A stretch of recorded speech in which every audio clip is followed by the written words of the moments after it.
Hey guys, Britt here. Welcome to End Times Bible Prophecy. Make sure to hit the subscribe, like, and share buttons. Well, coming into the year, I said that I thought the most likely event of biblical prophetic significance to occur in 2023 would likely be a global depression and a global financial crisis. And here we are about 20, not even 3 weeks, 20 days into the new year, and we're starting to see those signs appear in key metrics. And so, how does it look out there? Well, I think it looks very bad, and it's only going to get worse. And when I'm talking about what I'm talking about here is not a run-of-the-mill recession, but a generational financial downturn, the likes of which people under the age of 100 haven't witnessed before, something that we haven't seen since the Great Depression. So, what are those key metrics?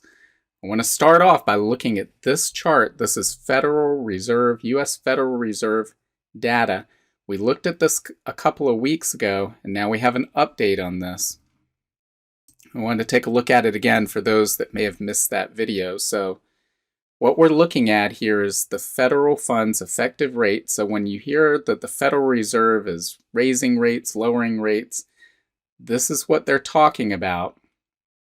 And this has a direct impact on the interest rates that are charged throughout the economy, whether that's mortgages, credit cards, auto loans, banks lending to each other, everything. It has a widespread impact throughout not just the U.S. economy, but the global economy, because the dollar is used in so many places. So when we look at this chart, we see, well, okay, they've hiked rates from a little bit above 0 to 4.1. But when you look at that 4.1 rate over years and decades of history going back to the 1950s, doesn't appear to be that big of a deal. Certainly that's not going to crush the economy, because if you go back to the 1980s, well, early 80s, we had 19% Fed funds rate. So certainly 4.1% should be manageable. However, when you look at the same data that we're looking at right here in terms of percentage change from a year ago, you get a completely different chart, and one that I believe gives us an indication of where we are headed in the global economy. So here's that same chart expressed in terms of percentage change from 1 year ago. And as you see, this data set goes back to the 1950s and pretty much stays within this range. You really can't barely detect rises in it at all until you get to, well, this year, and now you see it go straight up vertical. Unprecedented. Decades of history, and now we've gone vertical. Now, this is based on data that's ended December 1st. In December, they hiked rates again, another 50 basis points or half a percentage point. So if we were to get this updated data, or when we do in a month or so, we're going to see that line come up over here. Even worse. I mean, it's already bad enough, but when you see this chart, I want you to remember what you're hearing in the media, which is, well, the economy is going in for a soft landing. They're going to engineer a soft landing, right? That's what we hear. And of course, they deny that we're even in a recession, that we've been in a recession, that we're going to go into a recession. So it begs the question, exactly what are they engineering a soft landing for if we aren't in some sort of economic turmoil? Of course, we have been in a recession. We're going into a depression. That's what this says, because when I think of a soft landing, I think of the pilot coming in toward the runway, slowly but surely gliding in, the wheels touch down. Maybe there's a little slight bump for the passengers in their seats, and then the plane comes to a stop. That's a soft landing. What we're looking at right here is flying full speed into the side of a mountain. This is going to be catastrophic. And what this chart doesn't show is the market anticipates the Federal Reserve will raise rates again on February 1st, which is just a week and a half from now, and then again in March. A quarter of a point at each of those meetings is what the market anticipates. So this chart's going to continue going up. Now, most economists believe that it takes approximately 9 months for these rate hikes to work their way into the economy and have full impact. The first of these hikes took place in March of 2022, so we're not even a year in yet. So the latest hike in December, we won't feel the full effects of that in the economy until September. So not sure what that pop-up is right there, but anyway, we won't feel the full effects until September. So if we're already seeing signs of distress, which we're going to look at in a moment, when we're barely feeling the effects of the first of this rate hike, what this tells me right here is the economy is going to fall off a cliff before this year ends. I don't see any way out of it. I've been wrong in the past. I hope I'm wrong on this, but I just do not see how that's possible. So what does this mean? When you hike rates like this, you're hiking, it makes its way into interest rates for mortgages, for auto loans, for credit cards, for everything. Anything that people are spending money on, it raises those rates and those credit rates for businesses, and then they pass those along to their consumers. So here's some of the impact we see from that. This is from an article from Zero Hedge. It says the U.S. consumer has cracked. Discover plunges after shocking charge-off forecast. And it says 1 week ago, we looked at the latest consumer credit data where we found not one, but 2 flashing red alerts. First, the total amount of credit card debt hit a new all-time high. So this red line we see here was where the credit card debt was pre-pandemic. Then they pass out, this is the green line is the personal savings rate. So all these stimulus checks and deferred rent and mortgage and student loan payments, all that was cash that was handed out or given away, helped people to pay down those credit cards and still put cash in the bank. Well, all of that is gone now because here's the savings rate at an all-time low, and credit card debt is now at an all-time high. And this is predictable given that those stimulus checks, a lot of those programs have since disappeared, and what they gave us was inflation that has not disappeared. So prices are still in the stratosphere, and people are turning to credit cards for their everyday expenses. And it says, second, thanks to the Fed's crusade to spark a great recession, the average rate across U.S. credit cards just rose to an all-time high of 19% plus. So again, we've got data here that goes back to the mid-1990s showing for much of the 1990s, we had 16% was around the average rate. Then we had 9/11 and the recession, dot-com bust, rates went down. And they'd bounce between 12 and 14% for a number of years. Then right before the pandemic, we got up here, 15%? And now it's going vertical, just like the line we were looking at in the Fed's own data. So what does that mean? Well, you have record credit card balances, record rates. That means just the minimum payments are eating up more and more of people's income. And guys, when it comes to debt, what can't be paid back won't. And that's true for individuals, businesses, governments.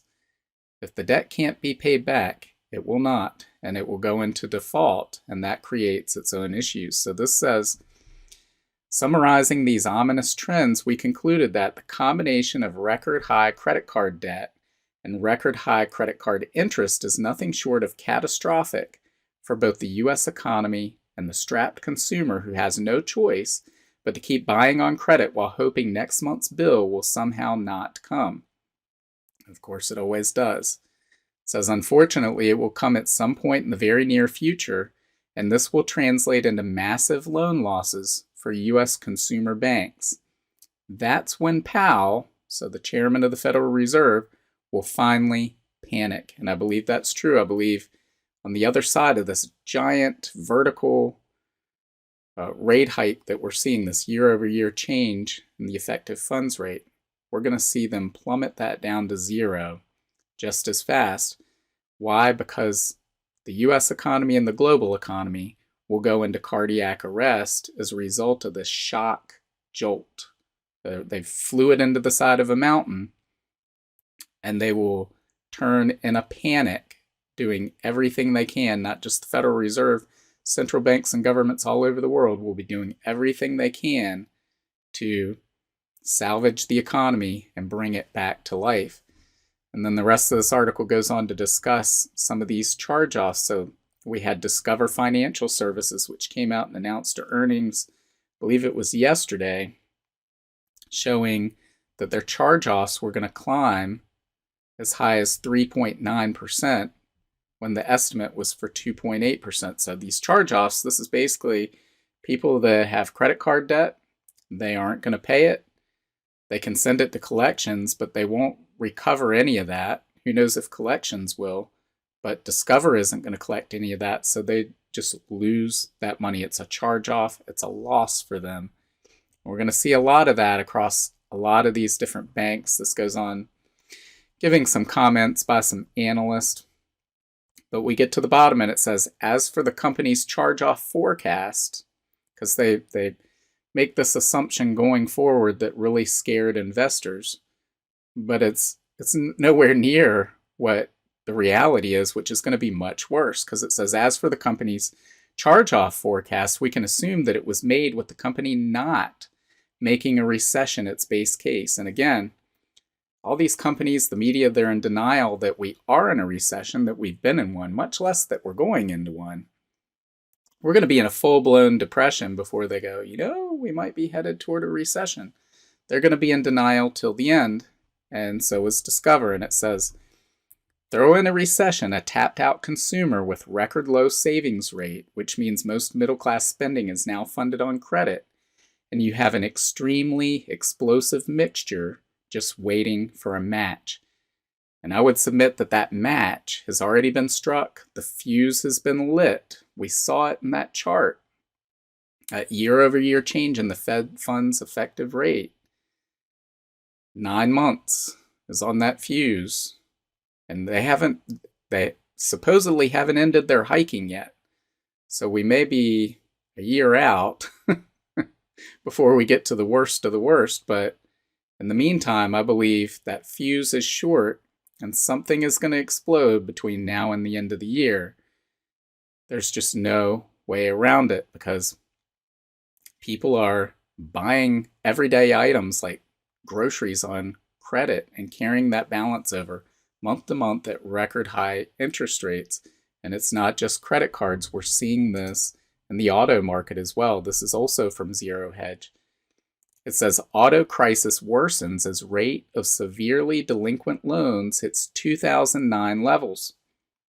Now think about that. What was happening in 2009? 2009 was the depths of the great financial crisis of 2008-2009. And if you were around back then, you'll remember in early 2009, there were millions of layoffs, job losses in early 2009. And all around the world at that time. This auto crisis right now of severely delinquent loans is hitting that level. Yet when you look around, if the news is to be believed, people are not losing jobs the way they did back then. That's usually a lagging indicator in an economic downturn, meaning the job losses come at the end, not at the beginning. And so if we see job losses on top of what we're already seeing now, it's going to get even worse and worse. So this says an alarming number of Americans with auto loans are struggling to make monthly payments. Auto loan performance saw further deterioration in December, and loan delinquencies jumped. of all loans, severely delinquent ones have reached the highest rate since the great financial crisis about 15 years ago. Recall last month, we pointed out the auto sector finds itself at a critical inflection point as a crushing auto loan crisis nears. The note was titled "Perfect Storm Arrives, Massive Wave of Car Repossessions and Loan Defaults to Trigger Auto Market Disaster and Cripple the U.S. Economy." It provides readers with a roadmap and how the dominoes might fall in triggering what Tesla CEO Elon Musk recently warned was potentially the biggest financial crisis ever. New bone-chilling data from Cox Automotive sheds light on the rapidly deteriorating auto loan market. The report said loans delinquent by more than 2 months increased by 5.3% and jumped 26.7% from a year ago. And they feature this tweet saying that people are not paying their car loans. Auto loans delinquent, overdue by more than 60 days, are now up 26.7% from a year ago. Not a crisis yet, but watch this trend closely. And as we scroll down, we see why that's going to get worse. It says, and perhaps the reason why defaults have yet to surge is that lenders don't consider the borrower to be in default until 90 to 120 days late of insufficient payments. This might suggest that a default wave could be hitting over the next few quarters as consumers are tapped out by 20 months of negative real wage growth, depleted personal savings, and maxed out credit cards. All those people who bought cars they didn't need or couldn't afford with $1,000 monthly payments during the pandemic will be financially ruined when the next recession hits. And again, this fuse has been lit. So as we see these defaults start to come over the next 9+ months, as all of these rate hikes work their way into the economy and interest consumes more and more of people's income, we're going to see these defaults.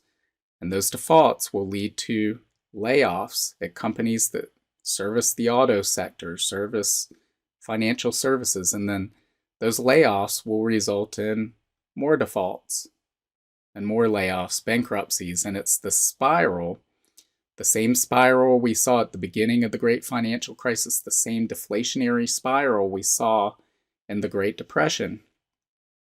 But the reaction from the central banks and the governments this time will be total opposite of what it was in the Great Depression. They're going to turn on the printing press and lead us into an era of hyperinflation, in my opinion. But again, this isn't just credit cards and autos.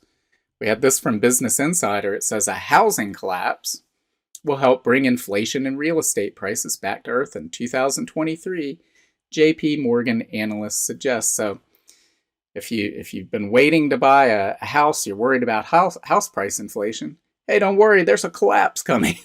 That's what they're saying here. So when they talk about the Fed is combating inflation, what that really means is they're trying to just destroy the economy so that demand goes down and hopefully prices will follow as demand dries up when nobody can afford anything.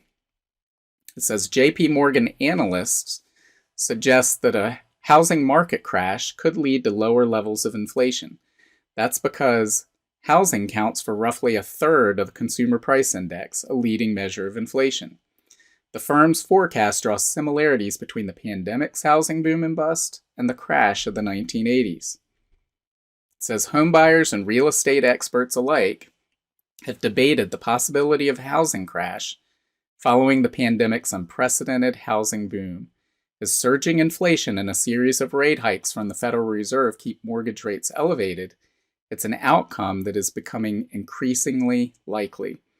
While a steeper decline in home prices may bring about greater volatility in the short term, well, a new study by JP Morgan suggests it will ultimately lead to greater housing affordability in 2023.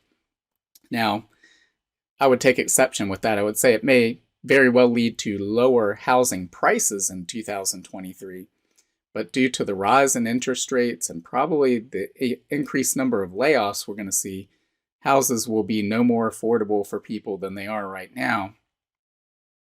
You read on later in this article, and they say that 45% of the average home buyer's income is going toward housing costs. I don't see how people can survive on that basis. I really don't. So where is all this leading? Well, I think it's leading to the greatest financial downturn that any of us have experienced outside of people who are over 100 that have seen the Great Depression. And CNN says the same thing. It says here, the world has a major debt problem. Is a reset coming, right? So what kind of reset might be coming? Maybe a great reset, right?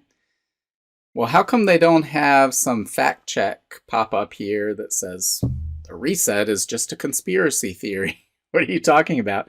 Because I know if I put out a video saying a great reset is coming, oh, they would, if they even allowed it to be published, they would put all these different disclaimers up there pointing you to Wikipedia so you could learn the facts about the Great Reset and how it's not really a Great Reset. It's all a conspiracy theory. But CNN, for once, they're telling us the truth here that a Great Reset is coming. The financial system, the modern monetary system, we talked about this yesterday with the end of the petrodollar, the emergence of the BRICS nations. The dollar is the world's reserve currency. Massive indebtedness by all these governments all over the globe. In 2008, companies went bankrupt. In 2023, whole nations are going to go bankrupt. And we're going to see a massive crisis that requires a resetting of the financial system. And I believe that on the other side of this crisis, they're going to roll out central bank digital currencies as part of their solution, at least the solution they sell to people in doing this. And all that does is set the stage for the mark of the beast system. It is not the mark of the beast. Central bank digital currencies are not the mark of the beast. That won't appear until the midpoint of the tribulation. But they have the same function, the same capabilities as the mark of the beast to surveil people's transactions and to cut them off, to control them, to program that currency based on the individual using it and have total control over everyone who uses it. So we're seeing that system being set up right now. I believe it's going to roll out in full force on the other side of this financial crisis we're about to see. And of course, what are we going to see in that financial crisis? We're going to see great social unrest, and we're going to see people calling for a strong leader, someone with answers, someone with solutions. Could this be setting the stage and creating the environment for the rise of the Antichrist? All that remains to be seen if it's this specific crisis that would do that. Either way, guys, Jesus could return at any moment. Keep that in mind. And if that excites you, if you're excited about Jesus coming back, well, you should be excited right now. You shouldn't be brought down by this news. If you know Jesus, if you have a relationship with him, you should know that, well, Jesus could come back any second now. I believe he's coming soon. He told us, when you see all these things take place, know that I'm near, I'm right at the door. Your salvation draws near. And we're seeing the things he spoke about. We're seeing the things that throughout the Bible, the prophets said would occur in the end times. We're starting to see these things fall into place in a way that no other generation has seen. And a lot of people will say, well, I've heard this all of my life. Look at the nation of Israel, because we're coming up on the 75th anniversary of the nation of Israel declaring its independence. And people would say, well, that sign's been there 75 years. When is the end coming? Which, of course, fulfills Peter's prophecy of people saying things have always been the same. But keep in mind, 75 years when placed up against the length of Christian history, that means that for 94% of Christian history, there was no nation of Israel. And that's just one sign that we're seeing right now. We're seeing so many others, such as the rise of these technologies for central bank digital currencies that sets the stage for the mark of the beast. We're seeing all this globalism. We're seeing the Gog of Magog alliance coming together. We see so many signs, guys, and this should tell you that the return of Jesus is near. You know, guys, I'm not going to dance around the issue when people might say, well, how near? I don't know. I don't know when that is. But I know this. I know Jesus said, when you see all those things, I'm near. I'm right at the door. He didn't say, when you start to see all those things, well, 100 years will pass, 200 years will pass, or if the world repents, then I'll change my mind. No, he said, when you see all these things, it's a promise from Jesus. And when Jesus promises something, you can count on that promise being fulfilled and happening. And so we should be looking up. We should know that he is near. He is right at the door right now from all the things that we're seeing. So this is just one of them, guys. I think we're heading into a generational financial crisis. I don't know if the rapture occurs before or after that or what happens, but we need to be doing the work of the Lord. We need to be running the race. And on that note, I want to thank many of you in the comments yesterday who said, you know, we're worried about your health. Don't push it too hard. I appreciate that. I promise you I will not work myself to death. Rest assured that won't happen. But we are in a time where we can see the finish line. And when you see the finish line as a runner, you sprint to it. You don't take a day off, go sip some Gatorade over on the sideline. You race, you sprint. So if I need to take a day off, I will. Rest assured I'll do that. So don't worry about that. But I do appreciate all your kind comments, looking out for my health and well-being. So guys, let me know what you think. What do you think all of this means? Are we heading into a financial crisis? I hope I'm wrong. I don't think I am. We see all these signs, so leave your comments below. Let me know what you think. Make sure to like and share this. And God willing, I'll see you on Monday. Bye. If you want to learn more about the end times and Bible prophecy, make sure to sign up for my free monthly newsletter and get your copy of my free ebook, 7 Signs of the End Times. Just follow the link in the description to get your free book. Also, make sure to check out all of my books. Just look up Britt on Amazon, Barnes & Noble, Apple iBooks, Google Books, Kobo, or anywhere books are sold. Thanks for watching today, and until next time, keep your eyes fixed on Jesus, the author and perfecter of our faith.